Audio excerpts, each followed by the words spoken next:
ओम नमो नारायण। जय मां विंध्यवासिनी। जय श्री राम। सबसे पहला आज हम बात करने वाले हैं आदमी के सुख भाव यानी चतुर्थ भाव को लेकर के। कुंडली में चतुर्थ भाव क्या होता है? चतुर्थ भाव आपके सुख का भाव है और आपके माता का भाव है। अगर चतुर्थ भाव के अंदर ऐसे कुछ ग्रह बैठे हुए हैं, जैसे केतु बैठा है, तो माता को हमेशा प्रायः घुटने से संबंधित, कमर से संबंधित दिक्कतें रहेंगी, पेट की संबंधित बीमारी रहेंगी। लेकिन अगर आपके चतुर्थ भाव में शनि बैठा हुआ है तो आपको कभी भी जीवन पर्यंत आपको जन्मभूमि से कभी कोई फायदा नहीं मिलेगा और जन्मभूमि से दूर रह करके आपको अपने जीवन में मेहनत करना होगा, वहाँ से जा कर के आपको तरक्की मिलेगा। ये चतुर्थ भाव में अगर कोई भी ग्रह है तो। वैसे अगर देखा जाए तो कुंडली का जो चतुर्थ भाव होता है ये सुख भाव होता है।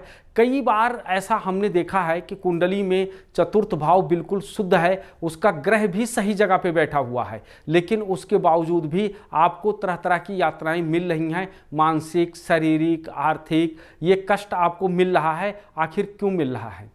कई बार ऐसा होता है कि आपके सुख समृद्धि को देखते हुए लोगों को बर्दाश्त नहीं होता है और कुछ न कुछ ऐसा कर देते हैं कि जिससे आपका सुख से संबंधित चीज़ वंचित हो जाता है।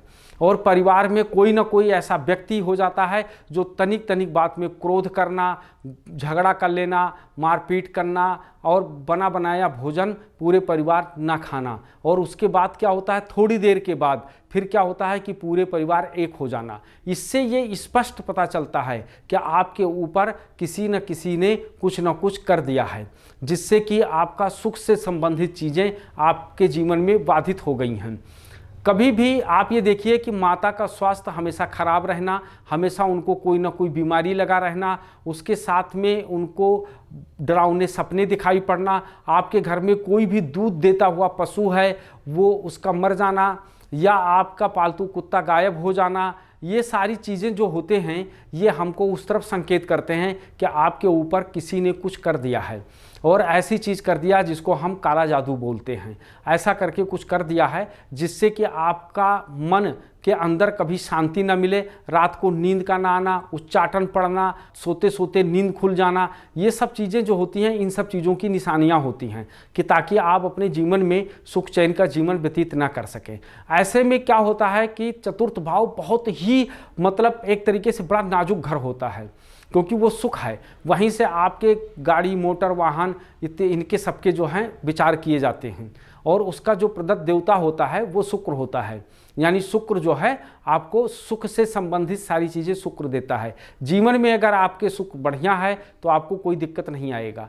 इसी प्रकार से अगर देखा जाए, कई बार आपने ऐसा देखा होगा कि जैसा कि मैंने कहा कि वहीं से दसम भाव का भी विचार किया जाता है। जिस घर में हम बात करते हैं उससे जो सप्तम भाव होता है वो उसका अपना मजबूत घर होता है, तो वहाँ अगर देखा जाए तो दसम होता है। ऐसे में व्यक्ति को बहुत मेहनत करने के बावजूद भी ख्याति ना मिलना, उनको तरह तरह की दिक्कतें आना, परेशानियाँ होना, और कभी भी वो अच्छा कर्म करें और उसका जो सिला उनको मिले वो लोग उनको थैंक यू ना बोलने की बजाय उनकी आलोचना करें। इस प्रकार की चीज़ें होती हैं।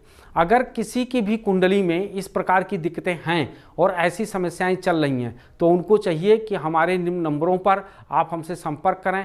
आपका जो भी समस्या है इसका समाधान आपको बताया जाएगा और निवारण किया जाएगा, और एक प्रामाणिक तरीके से निवारण होता है। ऐसा नहीं है कि आप को मतलब कहा गया और हो गया। आपका निवारण होगा। तो इसके लिए जो भी इच्छुक लोग हैं, जो मिलना चाहते हैं अथवा अपना समस्या का समाधान जानना चाहते हैं, वो हमारे नंबरों पर संपर्क करें। हम आपकी समस्या का समाधान अवश्य करेंगे।